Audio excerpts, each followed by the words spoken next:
On the screen for you today, and for the first time in English, mummies and magic. You call this archaeology, chances and challenges of an edutainment podcast on the reception of ancient Egypt in today's pop culture. As you may be aware, our title is a quote from the Indiana Jones movie The Last Crusade. A suitable headline for our talk today, once said by Sean Connery in the role of Indy's father. But today we are shifting the context because we are dealing with the clash of the titans, so to say, the academic and the pop culture world, in question of Egyptomania. Therefore, around 1 year ago, Roxane and I established the German-speaking podcast Mummies and Magic, dealing with the reception of ancient Egypt and today's pop culture. So you may allow us a short introduction about how it all started. Concerning our nicknames Hippo and Crocodile, as you can see it on the screens, I think we will hear about them later. So I will start to introduce myself a little bit. Then after I finished my PhD in Vienna, I moved to Munich and started a 2-year internship with my first station at the Egyptian Museum. There I had the chance to present my PhD in the museum podcast named Auf die Ohren, which means literally on your ears.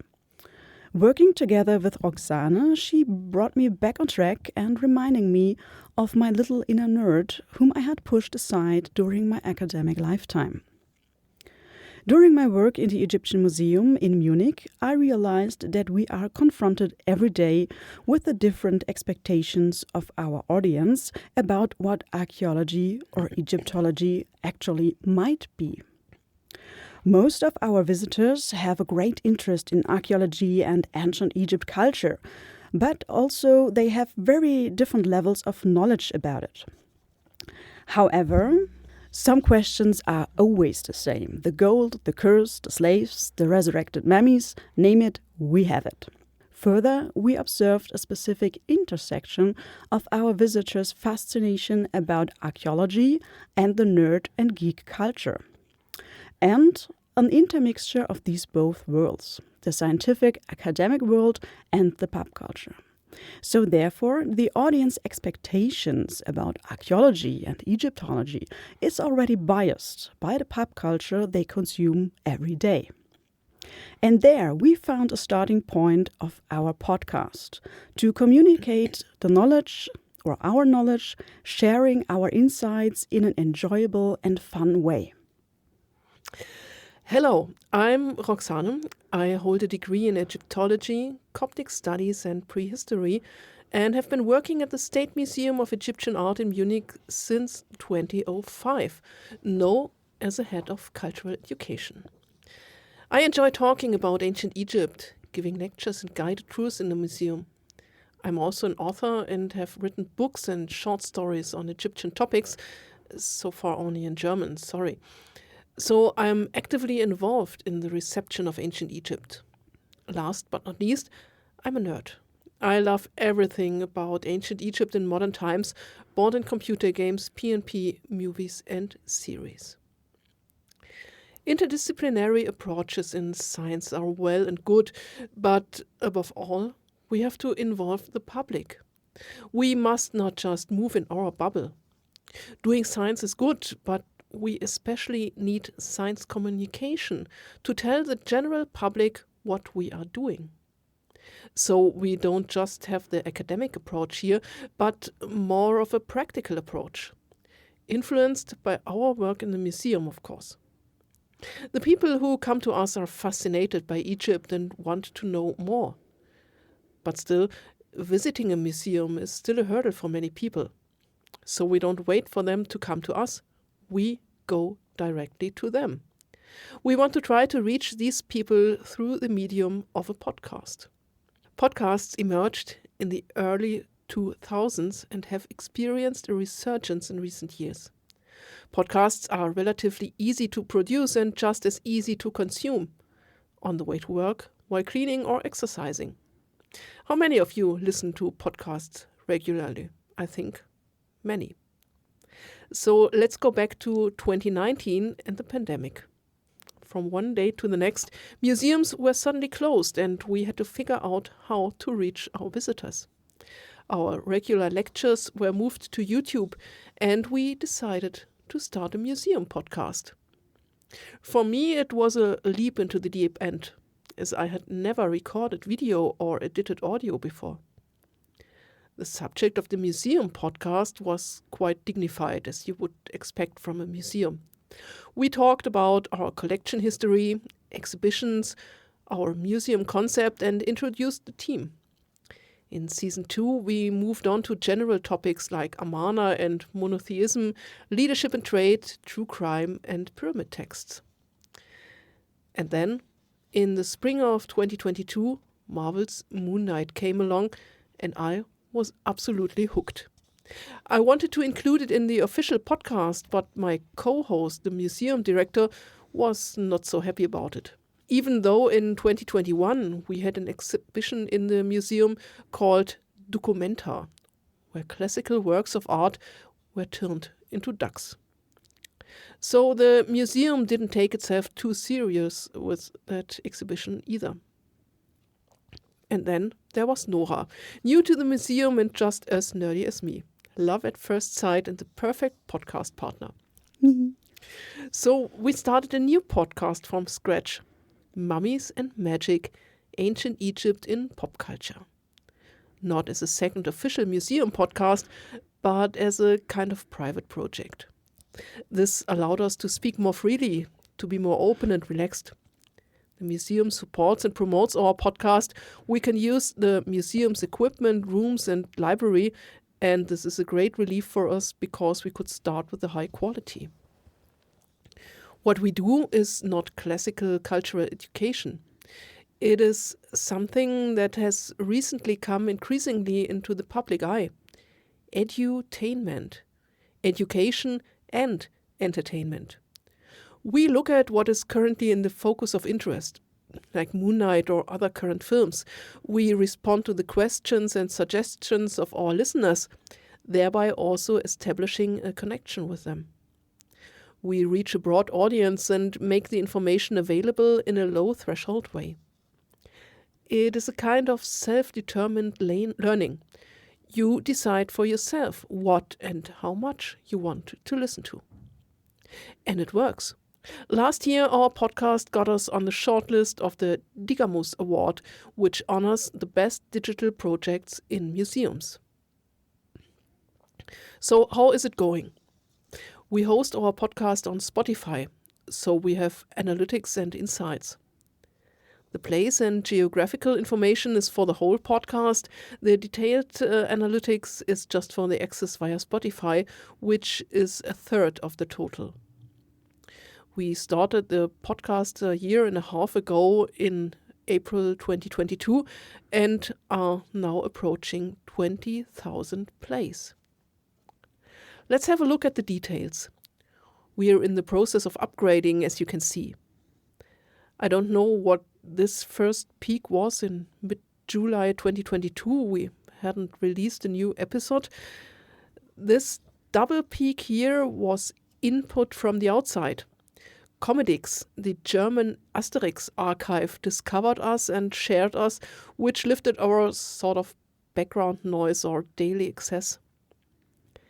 The second increase in background noise was the book Medusa, which we discussed with the author Lucia Herbst, a feminist book with a large fan base, which eventually won the Seraph Award for Fantasy in Germany.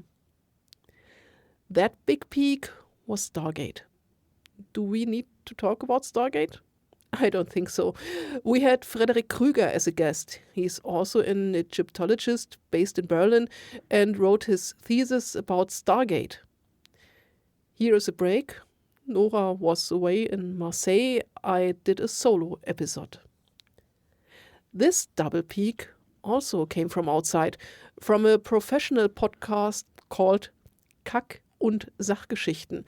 They have over 300,000 plays in a month and did an episode on ancient Egyptian mythology. They came across Mummies and Magic and the Museums podcast in their research and recommended it to their audience. Yes, that brought in a lot of more listeners. See the background noise?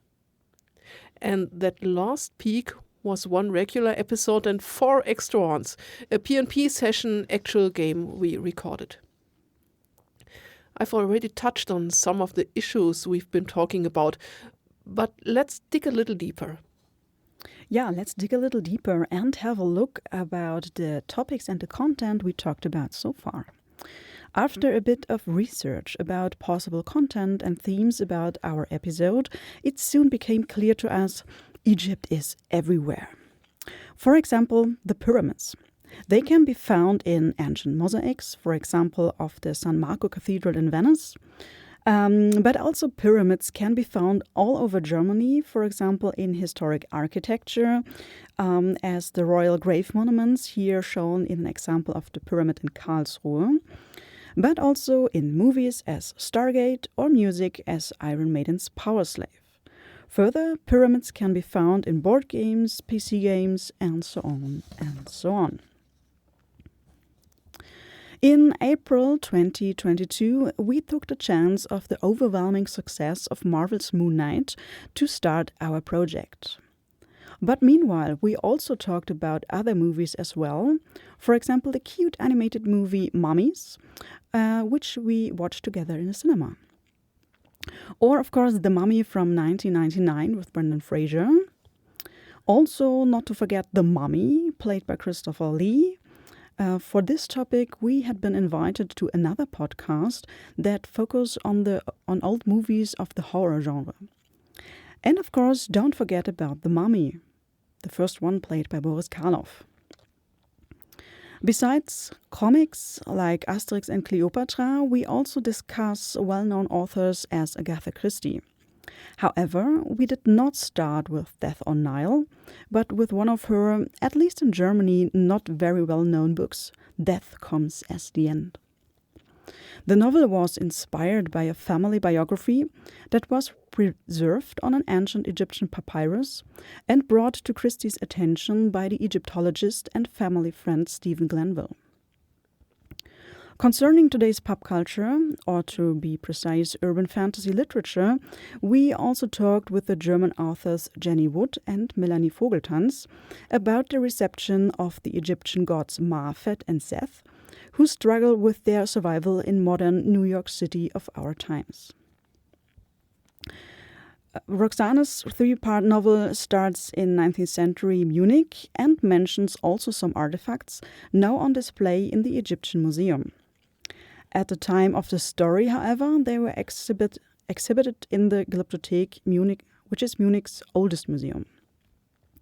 And there are many more topics we highlighted so far in the last around 2 years. On Monday, we will release our 36th episode dealing with a famous novel of Joseph and his brother by Thomas Mann.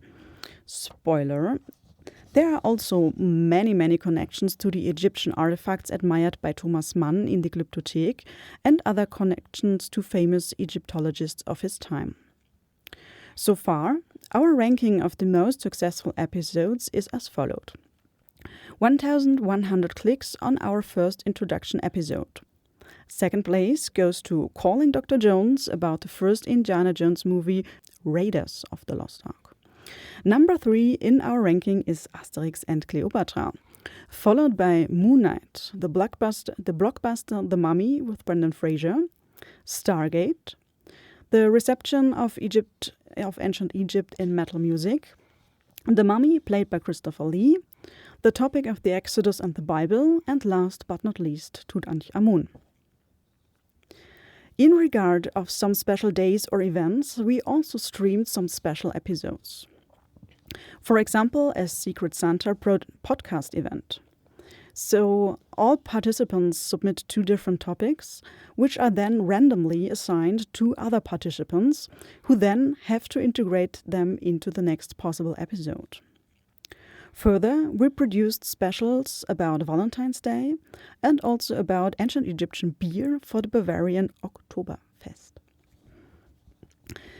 Preparing this very diverse content for episodes to be broadcasted every fortnight is very time-consuming. So to save some of our own energy and to bring the most expertise we can get, we also invite special guests. For example, Sylvia Schoske, the former director of the Egyptian Museum in Munich, or Stefan Wimmer, who is professor at the University of Egyptology and an expert for biblical topics as the Exodus, but also totally different experts. For example, Markus Kutschka, who is guitarist of a local extreme metal band, or Geraldine Hohmann, who works at a famous magazine about PC games named GameStar. Who are our listeners?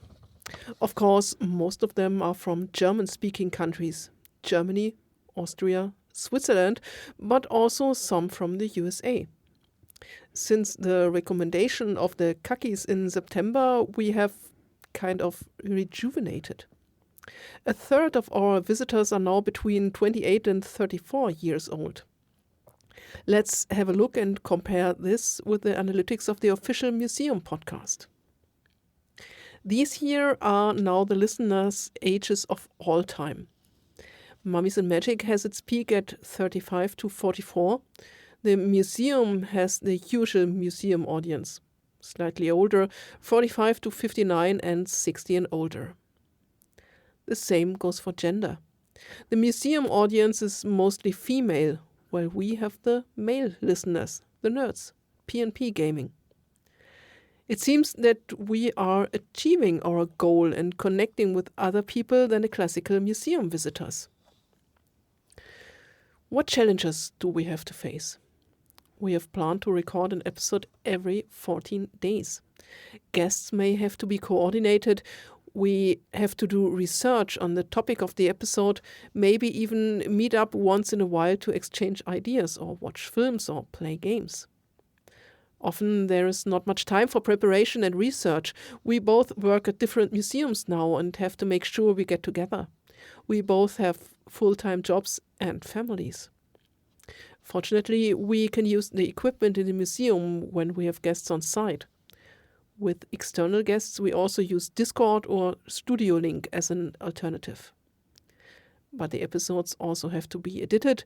We also distribute them on my YouTube channel, so it also needs a video track. So far, so good. That's just the production of an episode that we put a lot of spare time into. But there's more to it than that. As our reach grows, we get more and more in touch with our listeners. Keyword, audience development. We get invited to appear on other podcasts and we get requests to collaborate. Side note, mummies is a slightly misleading term. We get ads for toddler gear and parenting on Instagram. Of course, we also want to make professional contacts.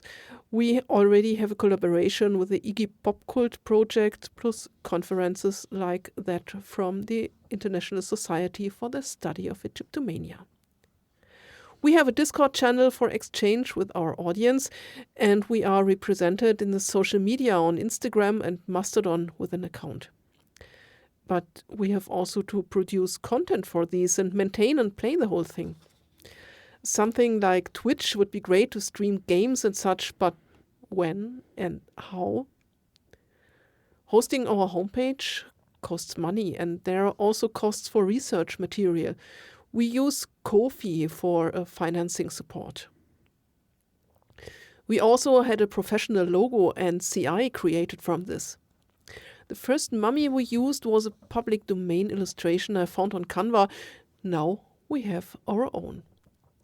We offer merchandise with our logo on it via Spreadshirt. So if you want to have a cool Mummies and Magic shirt or a mug, feel free. By the way, sometimes coincidence also plays a role. We called our first episode The Crocodile and Its Hippo in reference to the film with Bud Spencer and Terence Hill from 1979, and because Nora was researching hippos. The whole thing took on a life of its own. We are now Crocodile and Hippo, a brand that has developed on its own. Conclusion, we just need more audience and stable funding from the fan base, and then we can become full-time podcasters.